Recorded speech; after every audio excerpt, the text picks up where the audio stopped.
Durante mucho tiempo de mi adolescencia, siempre escribí poesía. Entonces Me dedico a las artes escénicas, digamos que transito como entre el teatro, la danza, la performance, y también me dedico a ser persona. Lo convertimos en un set.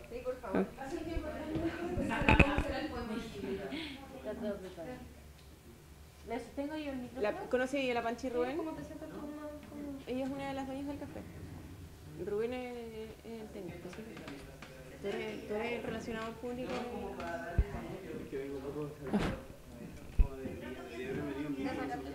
Cuando pensé en eso ya estaba muy cerca, como a tomarme el micrófono. No, no sacaste la estaba marcando.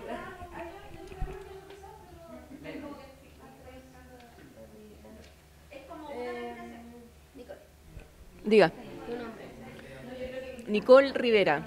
¿Y eres? Aro. ¿Profesión? ¿A qué te dedicas? Me dedico a las artes escénicas. Digamos que transito como entre el teatro, la danza, la performance, y también me dedico a ser persona. ¿Y tu trabajo con la compañía Tinta Negra? ¿Quién es? Mi trabajo con la compañía Tinta Negra. El rol que desempeño dentro de la compañía es de dirección y también en el campo de la dramaturgia. Esos son como los polos en los que he experimentado. Igual las cosas como pasan en el teatro son rotativas, porque por ejemplo, al momento de montar cuerpos en oxímoron también soy técnico de sonido. O cuando una vez también me tocó ser técnico de iluminación, entonces hay como que siempre varían las cosas. ¿Podrías contarnos cómo empezaste a relacionarte con el teatro? Desde chica, o sea, no sé si tan chica, estaba como en cuarto básico y tomé un taller de teatro en la escuela, como con mi mejor amiga que tenía, la Katia Cambasius, que ahora es antropóloga, una niña muy inteligente también. Y empecé a ir al taller de teatro de la escuela, del colegio, estaba en un salesiano. Y eso. Después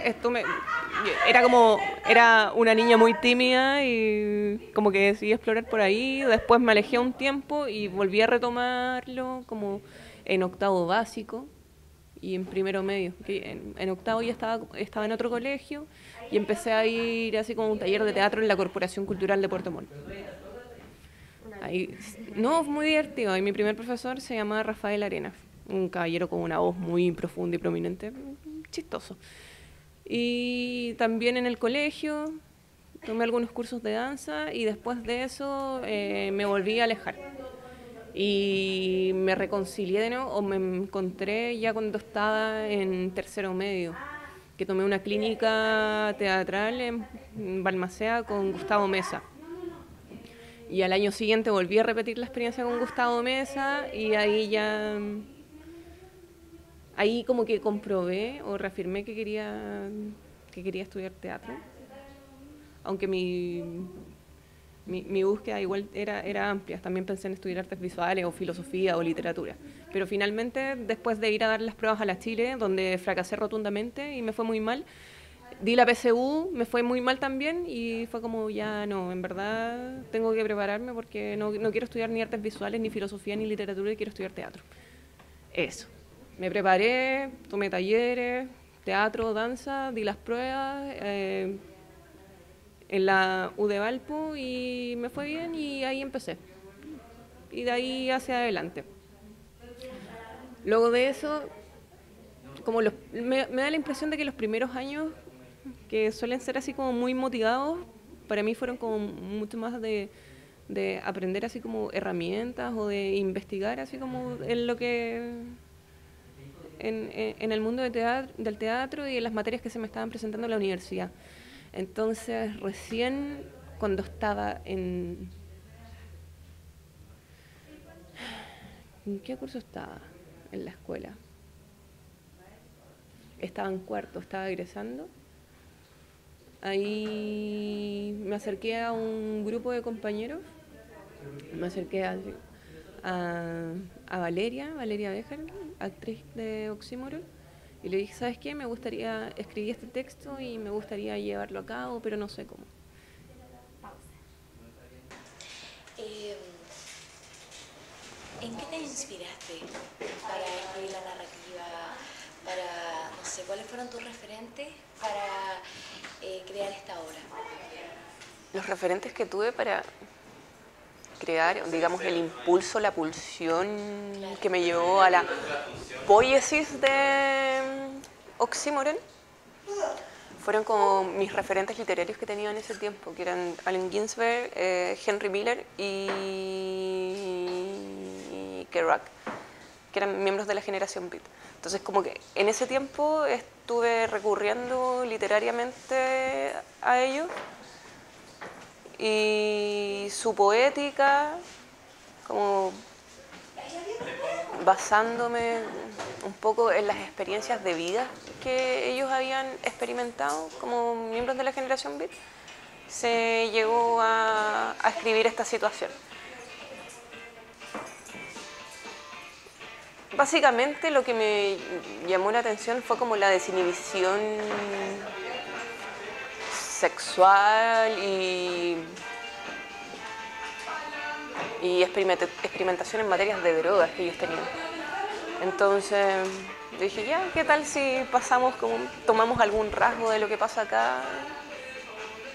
En, no sé, algún rasgo, alguna fiesta por la que anduvo Kerouac y que se relató en el camino y la llevamos a mi contexto inmediato, a Valparaíso, que en una escuela de teatro uno igual experimenta ciertas libertades y ciertas desinhibiciones, entonces era como mucho más fácil tratar de idear una historia o imaginarla desde ahí.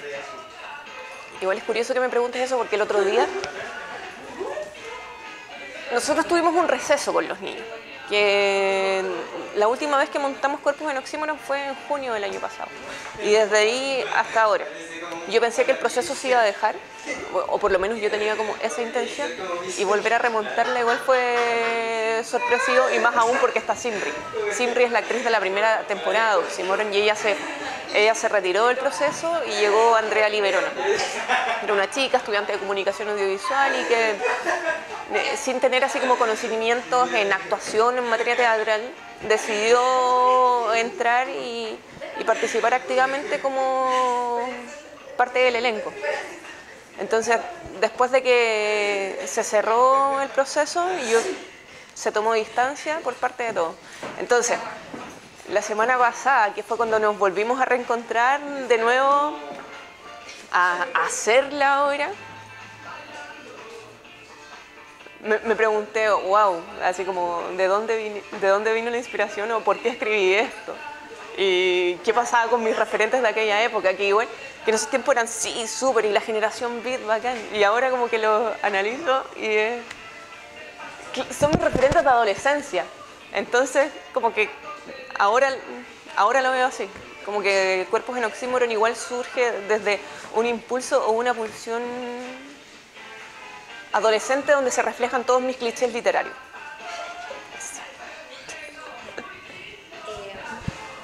¿Qué significa el cuerpo en tu obra? ¿De qué manera se representa? Y hablo del cuerpo en torno a la identidad, en torno al perdón, género, el cuerpo. A la identidad y al género.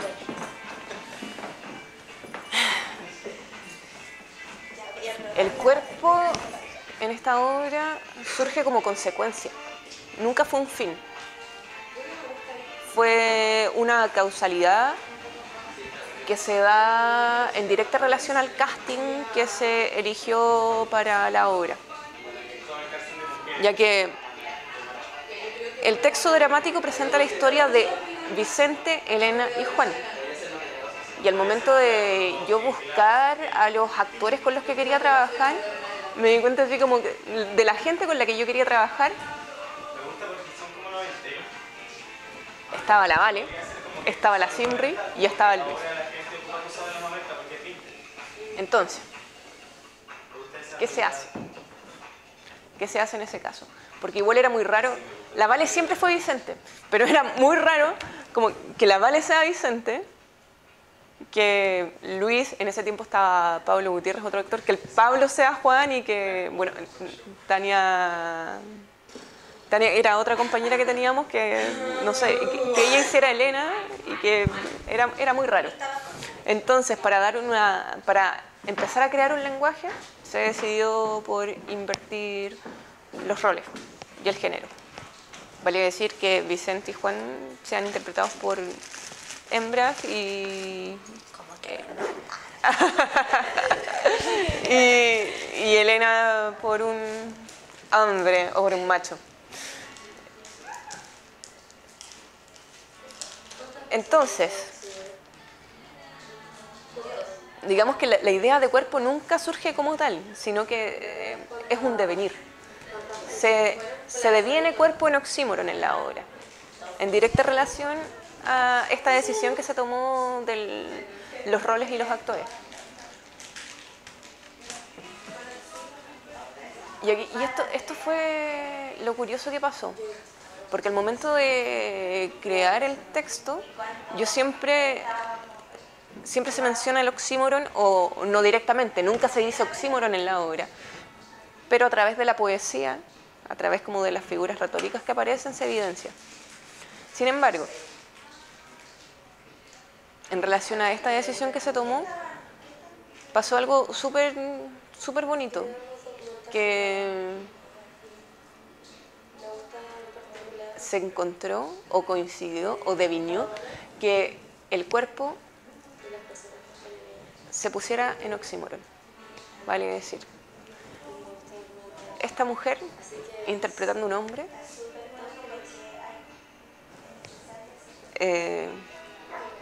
dos géneros opuestos pero que se complementan en uno, que vendría a ser esta corporalidad queer que intenta evocar o enunciar la obra.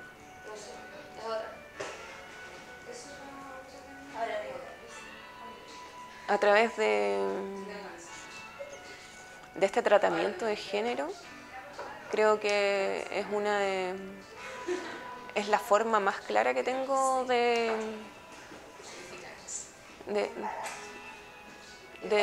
evidenciar el oxímoron en la corporalidad de los actores.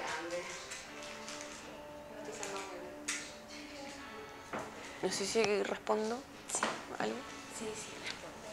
Y, por ejemplo, ¿cómo se trata el tema de la violencia?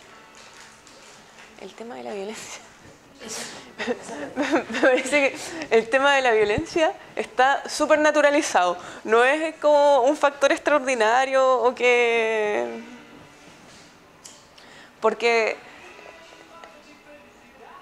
la violencia aparece en el trato que tienen los personajes y después se evidencia en el maltrato final que bombardea la obra y que es, digamos,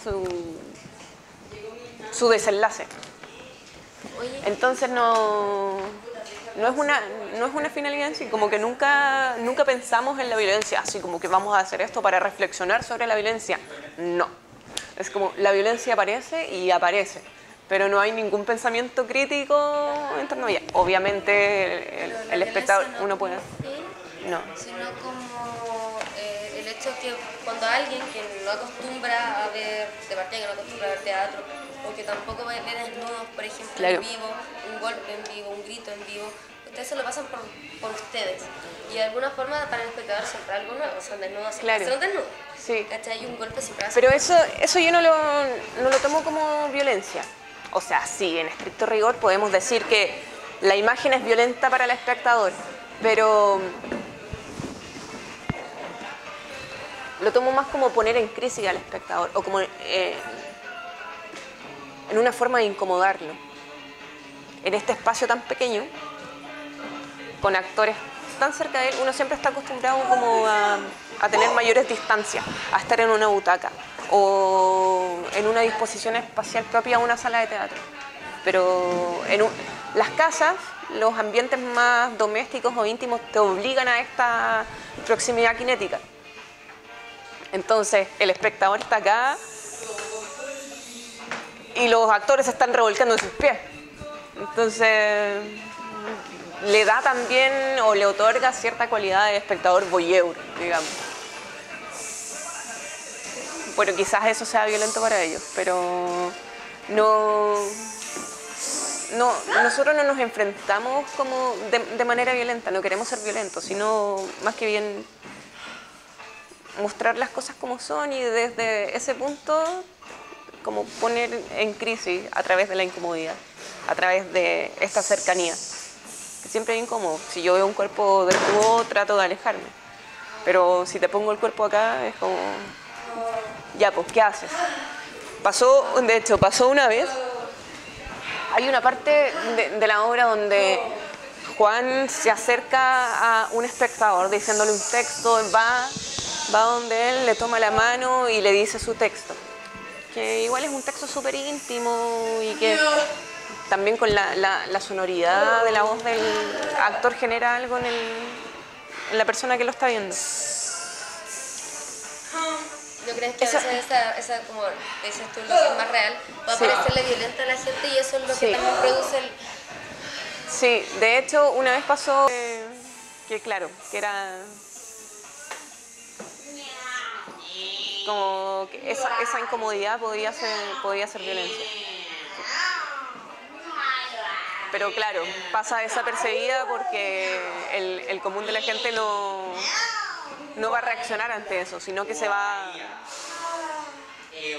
a quedar en una especie de shock, expectando lo que está pasando. Y en torno a eso, ya que mencionaste el espacio, ¿cuál es la posibilidad de ocupar un espacio tan íntimo, tan cercano, para mostrar la obra?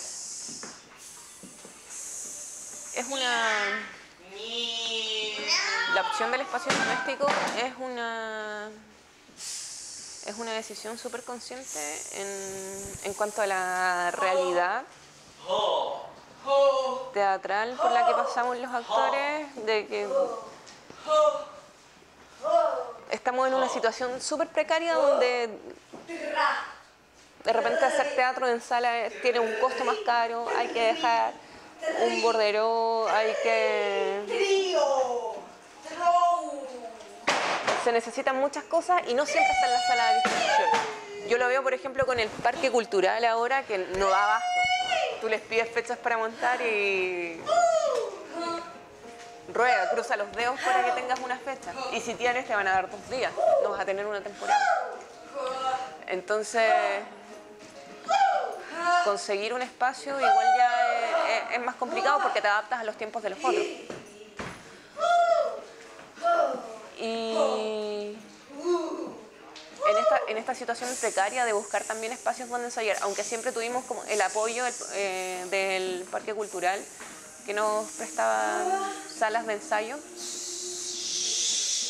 aún así se decidió optar por el espacio, ya que teníamos una propuesta más disidente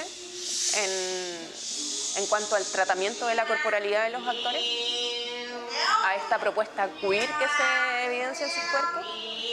Pensamos que para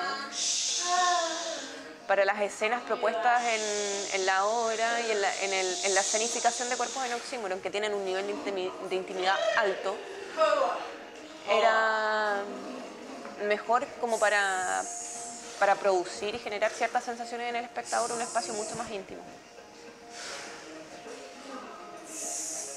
Siento que son varias las razones que nos llevaron a optar por un espacio doméstico, pero principalmente se podría decir que es como una respuesta a la precariedad con la que trabajamos y segundo, en coherencia a esta búsqueda por tener un discurso más bien disidente. Y también como para generar otro foco de producción teatral, que no se dependa de las salas de teatro, que no se dependa de los espacios institucionales. La mayoría de las casas donde hemos presentado han sido nuestras casas o casas de amigos. La primera vez fue acá en Artillería 53, en mi casa. La segunda vez fue en el departamento donde vive Victoria y en su tiempo vivía Luis. Fue en el departamento, en la casa, en su día Ecuador, de la novia de una de las actrices. En Galvesí, que es la casa de un muy amigo mío.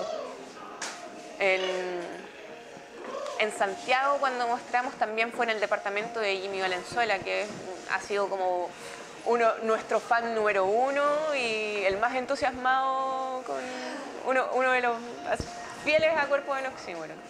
Cuando presentamos en La Serena también mostramos en la casa de los padres de Luis. Y cuando estuvimos en Temuco, mostramos también en distintas casas. Ahí ya, como yo no era de allá, ninguno de nosotros era de allá, la llegada que tuvimos al espacio igual fue mucho más ajena, porque el productor que estaba allá nos consiguió los espacios específicos y nosotros llegamos a montar la obra sin tener relación con ellos. Eso.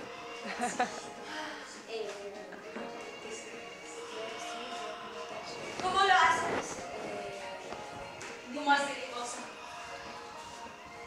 ¿Cuál crees tú que es el mensaje que expresa tu obra?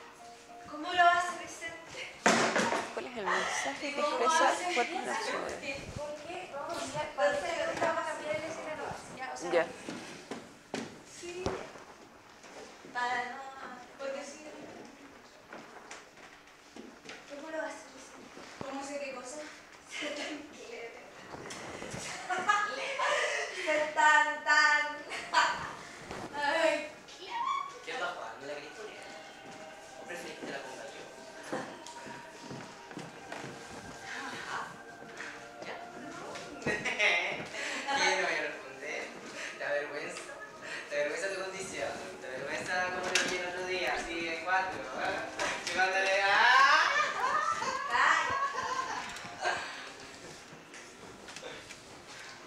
¿Ya? ¿Te avergüenza o no te avergüenza?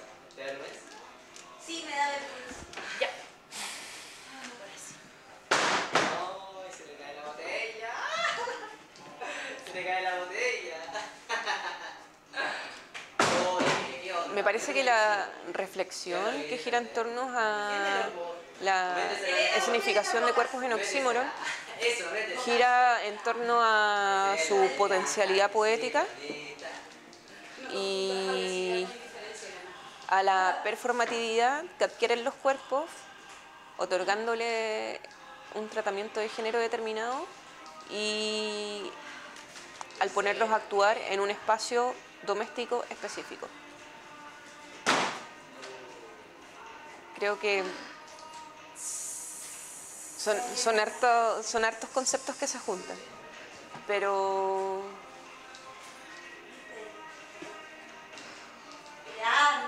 desde lo discursivo se podría decir que perfectamente funciona la elaboración de un argumento en esta situación. Ahora, esa digamos que es una reflexión a nivel más de elaboración intelectual y argumental de la obra. Ahora, si tú me preguntas por un mensaje más bien mundano o de la dramaturgia y la historia y la narrativa que se presenta en Cuerpos en Oxímoron, podría decir que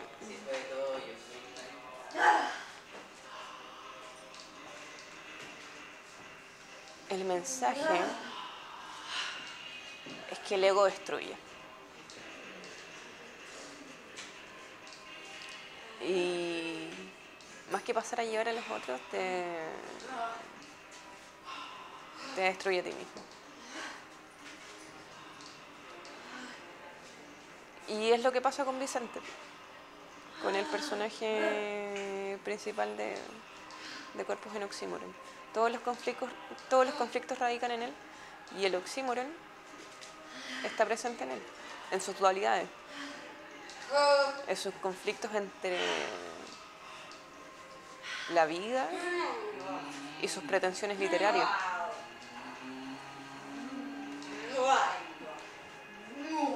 Eso creo. ¿Y creen que es como el estilo, o por así decirlo, como tu impronta, como el estilo teatral que tú caracteriza de alguna manera tu obra? Uy, a mí me gusta la corta de venas. No, pero esto no creo que Oxímoron sea corta de venas, pero sin duda es un drama. Tampoco es una tragedia. Me gustaría que fuera más trágico, pero no, es un drama mundano. Creo que eso me llama la atención. Así lo definiría. Sí, un drama mundano. ¿Algo más? ¿Rico? No. ¿Puedo agregar?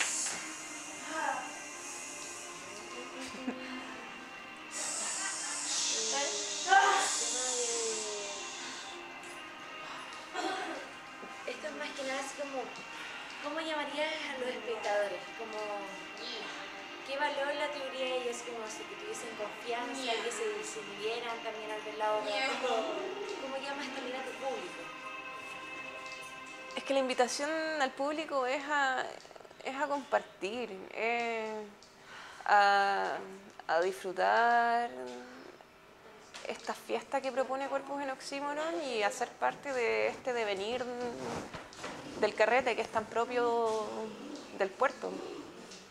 Entonces, me parece que el mundo que se presenta en Cuerpos en Oxímoron, creo que a más de alguna persona le ha pasado alguna vez. Yo he hablado con amigos y me dicen, uy, no, si me sentí súper identificada en este minuto de mi vida cuando era muy lanzada a la vida y me pasaban estas cosas. Uy, que me sentí identificada con Elena porque me maltrataban, cosas. Entonces, la invitación para el público es que venga a carretear viendo teatro. Como, hay que ser igual. Hay que pensar bien así como en el contexto en el que nos estamos desarrollando.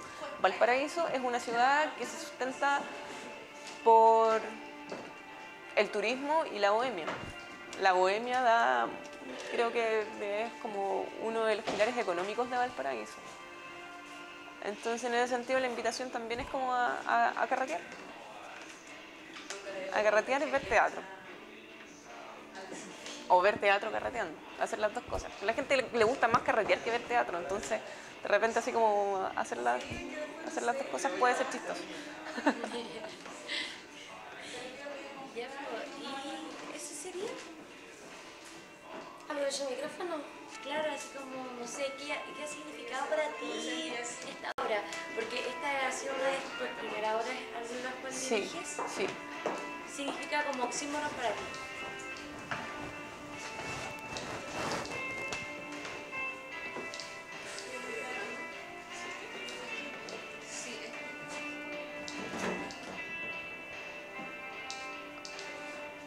El oxímoron son todas mis dualidades.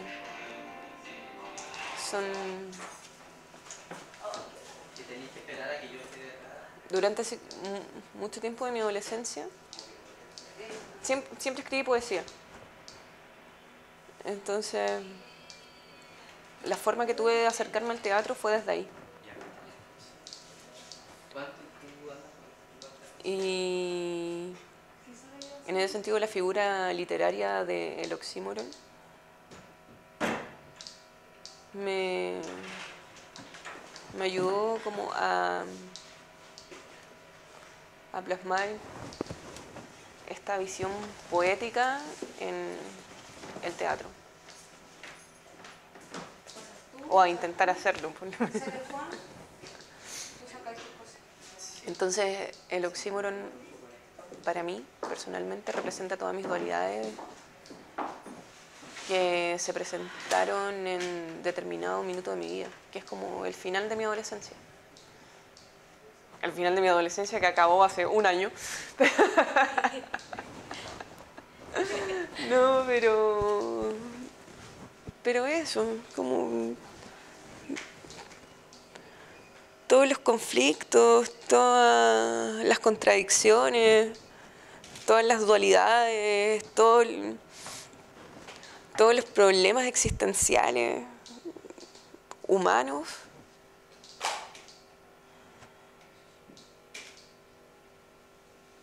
Y banales también, ¿por qué no decirlos? Porque son puras pretensiones. Son puras pretensiones las que generan este oxímoron.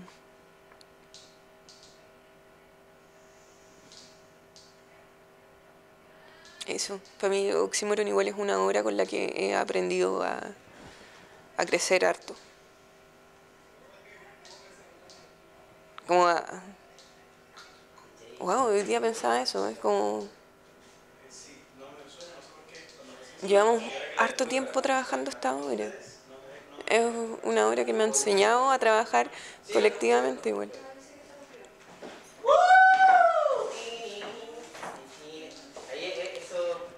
Eso. Oxímoron también puede ser el cruce entre mis motivaciones poéticas con mis motivaciones teatrales. Están todas mis dualidades puestas en esta obra. O por lo menos la de algún tiempo. Creo que en un año igual la gente, o en unos cuantos años la gente igual cambia harto. No sé si tenga los mismos conflictos, no sé si mi quehacer, mi búsqueda tenga los mismos oxímoron que hace 4 años cuando escribí la obra. Pero siempre aparecen nuevos. Siempre aparecen nuevos. La vida se construye de eso. O cuando uno tiene vicios más existenciales, más nihilistas. Yo que me considero nihilista campesina, encuentro que paso por oxímoron, si no es todos los días, casi todos los días. Quizás podríamos entenderlo detallado para más o menos. Eso creo. Y si pudiese explicar como la figura literaria del oxímoron. La figura literaria del oxímoron es cuando se presenta como una dualidad. Es cuando dos conceptos contrarios se complementan en una unidad. Por ejemplo, cuando hablo de un instante eterno. Ah, sí, porque la mesa va ahí. Es el ejemplo más claro que tengo para graficar lo que significa la figura literaria del oxímoron. No sé, yo composte.